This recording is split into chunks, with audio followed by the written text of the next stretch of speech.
മിനിങ്ങാന്ന് രാവിലെ ഈ ചില ചാനലുകൾ വാർത്ത കൊടുത്തു, മുഖ്യധാരാ ചാനലുകൾ അത് ഏറ്റെടുത്തു.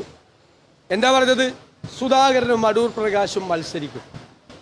അപ്പം ഞങ്ങൾ തീരുമാനം എടുത്തിട്ടില്ല.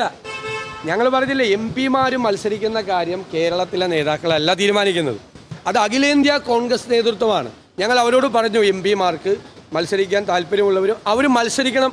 അവരുടെ താല്പര്യം മാത്രമല്ല, ചിലർ അവർ മത്സരിക്കണം എന്ന് ആവശ്യപ്പെടുന്നുണ്ട്. അതൊരു തീരുമാനം എടുത്തു തരണമെന്ന് പറയും. നിങ്ങൾ സുധാകരനും അടൂർ പ്രകാശും മത്സരിക്കും എന്ന് വാർത്ത കൊടുക്കുമ്പോൾ ഒരു തീരുമാനവും ഡൽഹിയിൽ എടുത്തിട്ടില്ല. ഞങ്ങൾ അത്ഭുതപ്പെട്ടു. ഞങ്ങളറിയാതെ എല്ലാത്തിലും വാർത്ത വരിക. രാത്രിയായപ്പോൾ നിങ്ങൾ നേരെ മാറി, എന്നിട്ട് പറയാം സുധാകരനും അടൂർ പ്രകാശും മത്സരിക്കില്ല.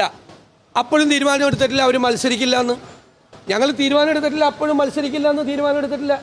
നിങ്ങൾ എന്തിൻ്റെ അടിസ്ഥാനത്തിലാണ് ആ വാർത്ത കൊടുത്തത്? കോൺഗ്രസിൽ കുഴപ്പമാണെന്ന് കാണിക്കാൻ വേണ്ടി. എന്നിട്ട് മത്സരിക്കില്ല എന്ന് പറഞ്ഞിട്ട് ഇന്നലെ രാവിലെ വീണ്ടും സുധാകരനും അടൂർ പ്രകാശും മത്സരിക്കും, MP-മാർ മത്സരിക്കും, ഹൈക്കമാൻഡ് കീഴടങ്ങി. VD സതീശൻ പറഞ്ഞു, സുധാകരനെ സ്ഥാനാർത്ഥിയാക്കിയാൽ പ്രതിപക്ഷ നേതൃസ്ഥാനം രാജിവെക്കും. എൻ്റെ പ്രസിഡൻ്റായിരുന്ന ആളാണ് അദ്ദേഹം. അദ്ദേഹത്തിന് സ്ഥാനാർത്ഥി കോൺഗ്രസ് നേതൃത്വമാക്കിയ ഞാൻ പ്രതിപക്ഷ നേതൃസ്ഥാനം രാജിവെക്കുമെന്ന് നിങ്ങൾക്ക് എവിടെ നിന്നാണ് വാർത്ത കിട്ടിയത്?